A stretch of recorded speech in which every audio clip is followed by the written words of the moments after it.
여러분 안녕하세요. 오늘은 제3장 주보치용 기초 부분을 말씀드리겠습니다. 여기서부터는 본격적으로 주보명리의 그 중심 이론 부분에 접근한다고 보시면 되겠습니다. 여기서부터는 주로 교재의 내용에 충실하게 설명하도록 하겠습니다. 명리에서 가장 중요한 것은 주보취용입니다. 격신을 선정하고 희귀신을 알고 희귀신이 세운에 있는 기룡화부의 근거가 되는 것이죠. 통상 격용을 정하는 것이 분명하면 우리들이 좀 꺼리긴 하지만 계량도 수반에 계산하기 쉽습니다. 이 주보취용의 원칙은 특수격인 합격, 비록 거민격을 제외하고 나머지 격국은 반드시 채용 균등이 최고의 원칙이라고 합니다. 적천수 구절의 도유채용 불가 일단론냐, 이것이 주보충의 최고 원칙이라고 제가 적어놨는데요. 이 말은 도에는 채와 용이 있으므로 한쪽 부분만 논하는 것은 안 되고 생부하거나 억제함이 적절한지 여부에 있는 것이죠. 그래서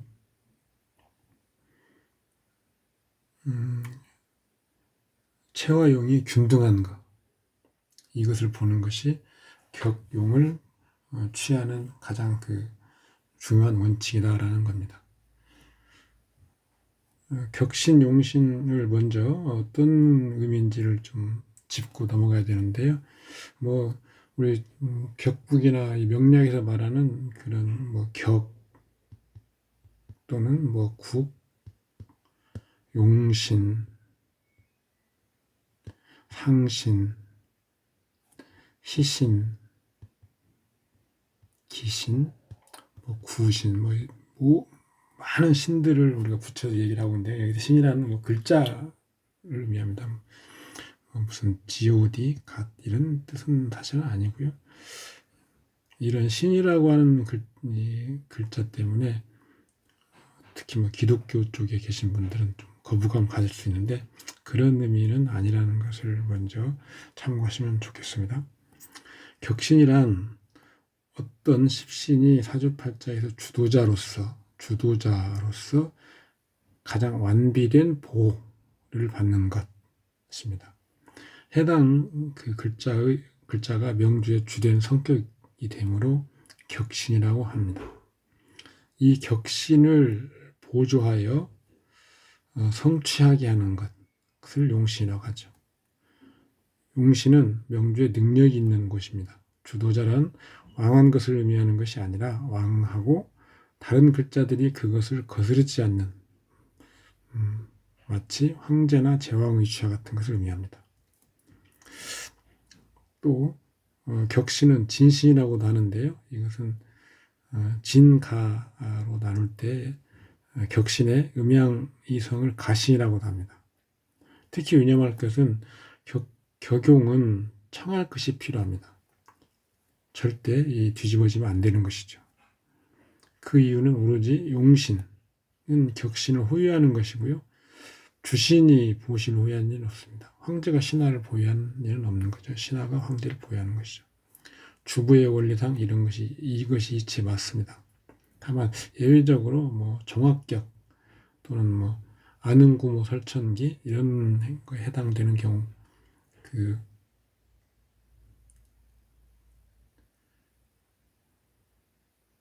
내가 생하는 것이 나를 보호하고 돕는 경우도 있습니다. 그러나 이것도 똑같이 주신이 격신을 호위하는 것은 아닙니다. 주신이 보신을 호위하는 것은 아닙니다. 예외적인 경우가 있는데 주신이 보신을 생하는 경우가 있죠.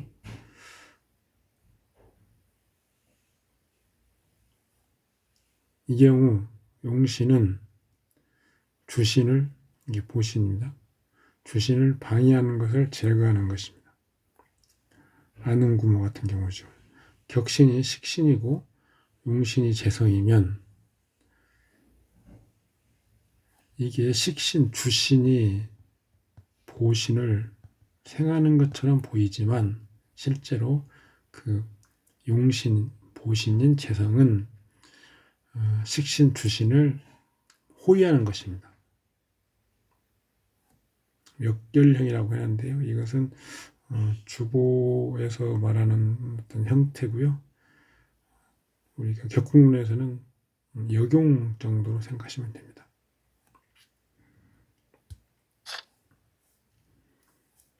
우리가 명을 본다고 하는 건 태극점을 보는 것인데, 태극점이란 어떤 사물을 보는 기준점이죠. 예를 들어서 재부를 본다고 하면 재성, 이게 기준점이죠.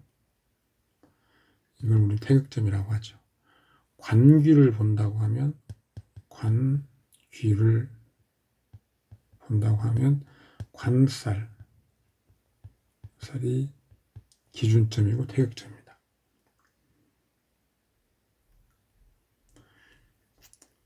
이러한 태극점이 격신을 이루면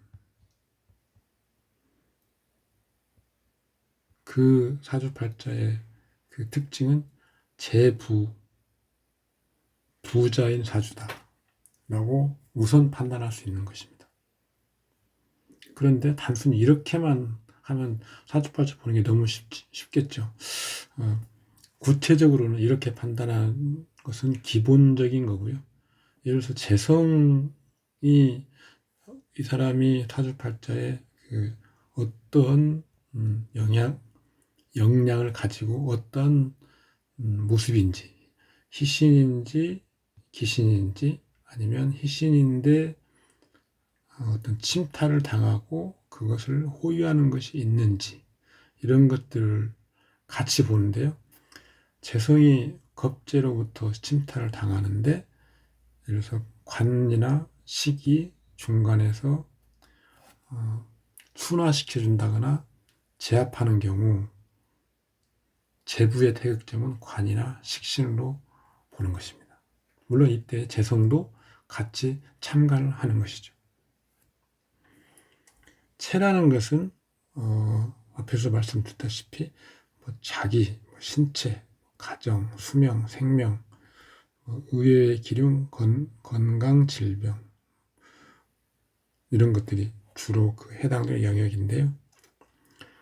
그래서 격신이 체를 극하면 고향을 떠나는 사람, 체가 없으면 종합격인 사람, 반드시 집을 버리는 사람, 이렇게 우리가 명리 그 책들에서 논하고 있습니다. 체라는 것은 어떤 자기이기 때문에 자기가 없는 그런 경우는 종격인 경우죠. 확격이나. 적천에서 고아이성이라는 용어가 있는데 가종에서 부분에 설명하고 있습니다. 가종, 가와의 사람도 귀한 자가 많은데 가종화진 역 다귀 세운 거가 성진, 거가 가를 제거하고 진을 이루면 역시 부귀를 얻고요. 그런데 세운에서 지나가면 그걸로 끝이다 라고 하고 있습니다.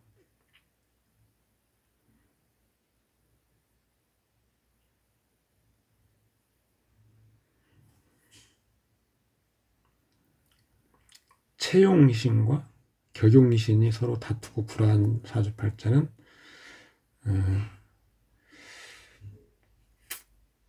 어떤 채용 부분에 해당되는 거, 채용, 그다음에 격용. 이것은 신내사, 신의사,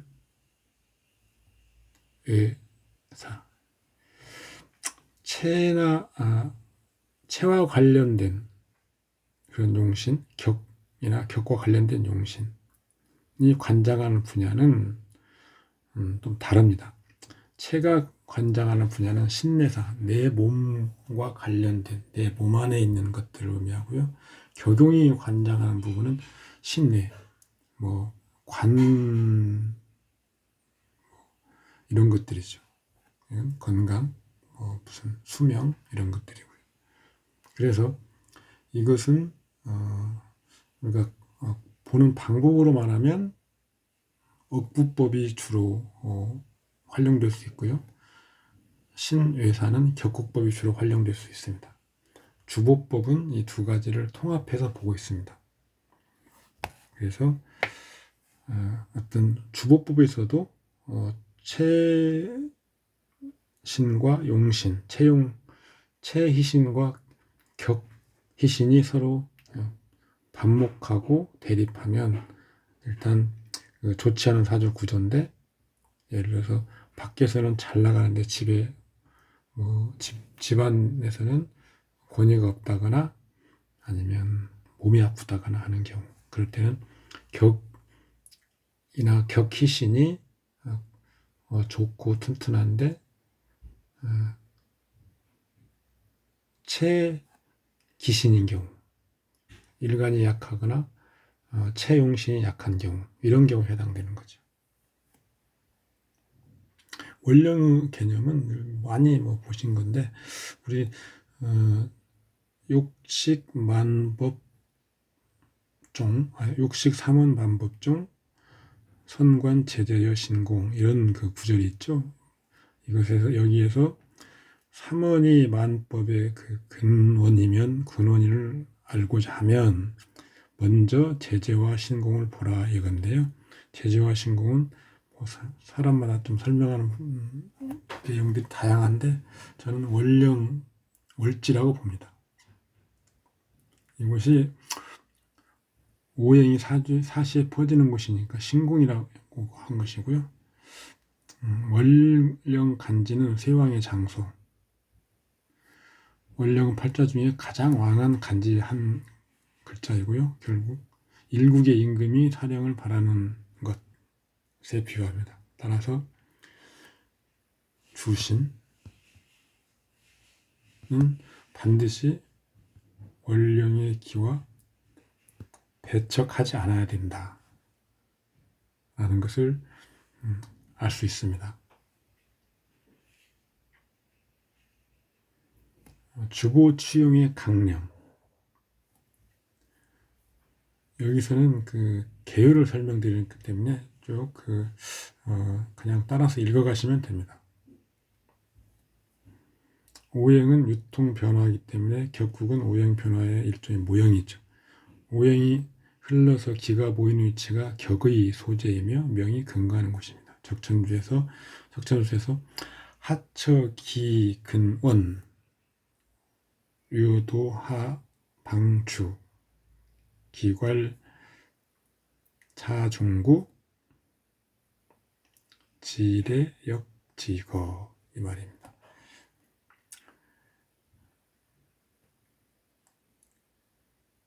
어디에서 그 근원이 일어나고 어느 쪽으로 흘러가서 머무는지, 그것을 알면 그 소재하는 기운의 소재를 알 수 있는데, 그것이 바로 격신이다 하는 거죠. 주신입니다.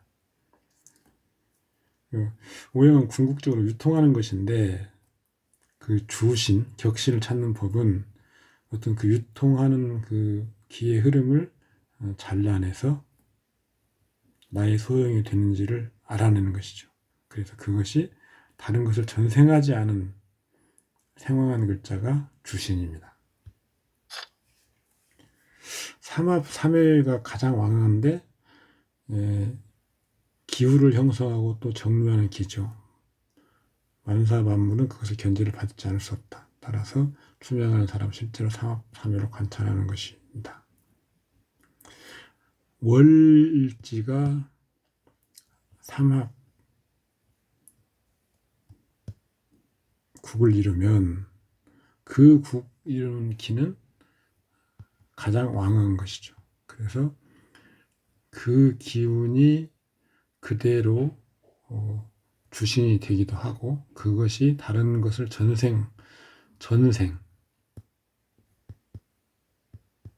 전생하지 않으면 바로 그것이 주신이 됩니다. 다른 걸 전생하면 그 전생하는 기가 더 이상 또 다른 걸 전생하지 않을 때 그 전생을 한 기가 주신이 되는 거죠.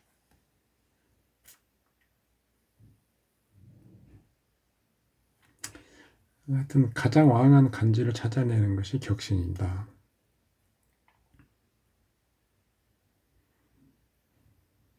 전격 요결 각 단계가 중요함을 하셔야 됩니다.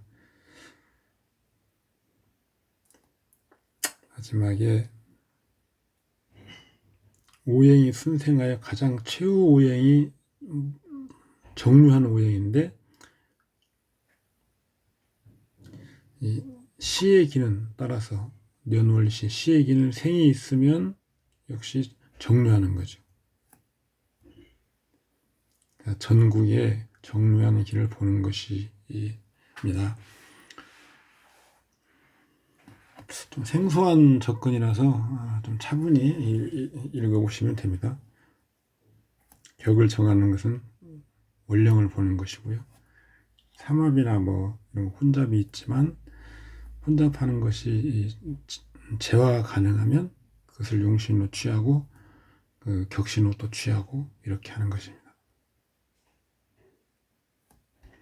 이런 사주를 한번 보시죠. 갑오, 갑술, 정류, 계묘.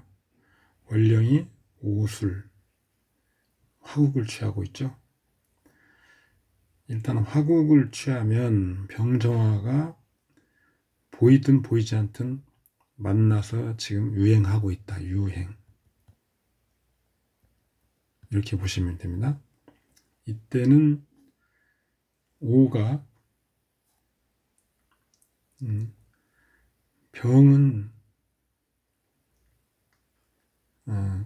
병정 중에서 오가 지지에 오도 있고요.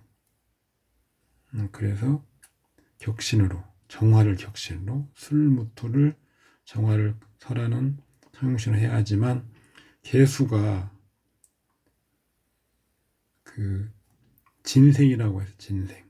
음가는 장생지에서 장생지가 충을 만났을 때, 충형을 만났을 때, 원래 걔는 묘의 생지인데 설을 당하고 있으니까 이게 이 기운을 얻을 수는 없는 거죠. 이때 유금이 묘를 충해주면 진정으로 개수는 묘에서 장생의 길을 얻는 것으로 보는 것입니다.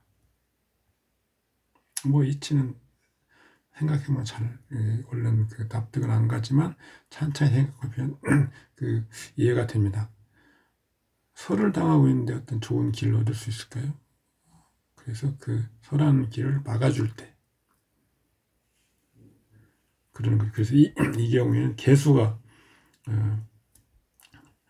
기운이 있고 그래서 개수의 영향력은 정화를 끄는 거죠. 따라서 그러면 이제 병을 보는데 병은 투간하지도 않고 있지만 그리고 술에 고이기는 하지만 간목이 또 도움을 주고 있으니까 격은 여기 병화이고요. 간목은 호위하는 용신이고 개수는 가신청화를 제거하는 청용신입니다. 그래서 항상 주보에서는 제가 쭉 다음에 써놓은 내용들 똑같은 내용이지만 항상 격신이 있고요. 이것은 사주팔자의 주도자입니다. 그 다음에 이 주도자를 생조하거나 호위하는 용신이 있고요. 그 다음에 가신을 제거하는 청신이 있습니다. 그 다음에 이 청신을 또 돕는 희신이 있습니다. 그래서 주보에서는 이 네 가지 글자들이 항상 세트로 다니게 됩니다. 물론 청신이나 희신이 없는 경우도 있고 용신이 없는 경우도 있습니다. 그렇지만 주보 취용에서는 항상 이 네 가지 글자를 취해야 된다라는 걸 염두에 두시면 됩니다. 적천수에서 사주 그 용신이 뭐 한두 개 하나여야 되는 이 두 개, 세 개는 무슨 뭐 묘하지 않다 이런 식으로 설명을 하는 그런 그 책들인데 그렇지 않습니다.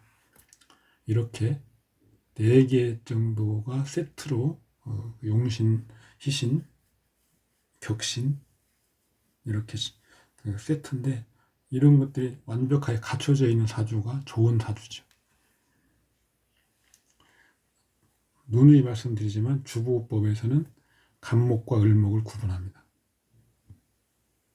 병화와 정화도 구분하고요. 그렇기 때문에 이렇게 취용을 할 수밖에 없습니다.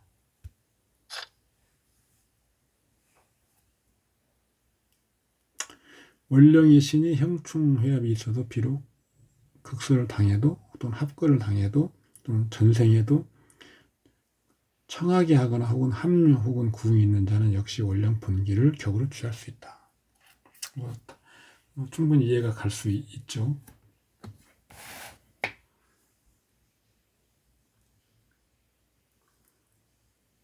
제가 그 시간을 최대한 좀 짧게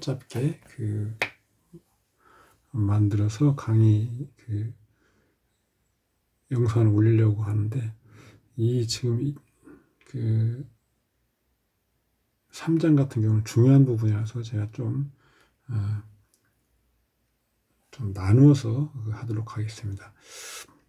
어쨌든 자 무신, 경신, 무인, 정사, 갑진 이 사주 같은 경우를 보면 월령 인목이 충을 당하고 있고요. 형이 있는 경우입니다. 그래서 인중 간목을 투관을 하에 있긴 하지만 격신을 하기는 어렵습니다. 다만 간목이 투관하고 있으니까 전국을 살펴야 된다. 그래서 먼저 경금은 갑을 극하는 건데 무가 있어서 생을 받고 있고요. 다만 충으로 월령에 무력하고 신진이 국을 이루어서 월령 간목을 생하고 있습니다. 경금이 신진 수국에 의해서 화사되고 약하고 그래서 경금은 주도자가 되는 것이 불가하고요. 무토는 간목과 경금에게 극설을 당하고 있습니다. 주도자가 불가합니다. 그래서 전국을 보면 어쩔 수 없이 간목이 격신입니다. 그러나 손상은 어쩔 수 없이 불가피하게 또 당하고 있는 것이죠. 격신은 간목, 용신은 신진 수국으로 해출한 임수, 임수가 좀 무기하니까 격용이 전부 손상되고 무기한 거죠. 그래서 이런 경우에는 병으로 고생한다. 이걸 왕세법 우리 억부법으로 보면 인월의 정화죠. 정화. 또 간목이 옆에 있고요. 경금이 또 튀어나와 있습니다. 정화가 경금이 간목을 쪼개서 예를 들어서 불소식을 계속 만들어주니까 정화가 약하지 않다. 무토가 월간에 투출해가지고 이걸 좀 일간에게 좋지 않은 길을 설하고 있는데 경금이 또 있어서 또 간목이 있어서 극하지고 하니까 일간이 약하지 않는 거죠.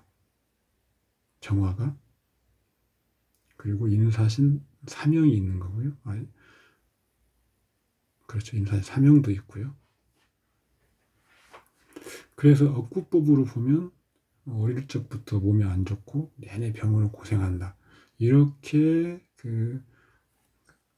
한 번에 집어내기가 쉽지는 않습니다. 그런데 이걸 좀 세분해서 보면 이런 식으로 볼 수 있고요. 또 이런 경우는 음양으로 보면 예를 들어서 인월은 원래 음기가 좀 가시지 않는 월이고 목이라고 하는 것은 후천에서는 토를 극해서 음을 가지고 있습니다. 그래서 인월은 본래는 음이 체이고요. 양이 용입니다. 그런데 먼저 금을 가지고 극하고 아니면 화로서 설하는 건데 목을 양을 쓰려면요. 양. 이 사주팔자기 같은 경우는 경금이 목을 극하는 것이 아니고 무토를 설하고요. 인사신 사명으로 금, 목, 화가 서로 마찰을 일으키고 있습니다. 그래서 양이라고 하는 용신을 사용하지 못하는 거죠. 그런 차원에서 체가 음인데 양을 써야 되는데 양을 원활히 사용하지 못하니까 몸이 아픈 거죠. 이렇게 해석할 수 있는 것이지 억구법으로 신강약으로 따져볼 수 있는 건 아닙니다. 오늘은 여기까지 하고 다음 시간에 이어서 내용을 말씀드리도록 하겠습니다. 수고하셨습니다.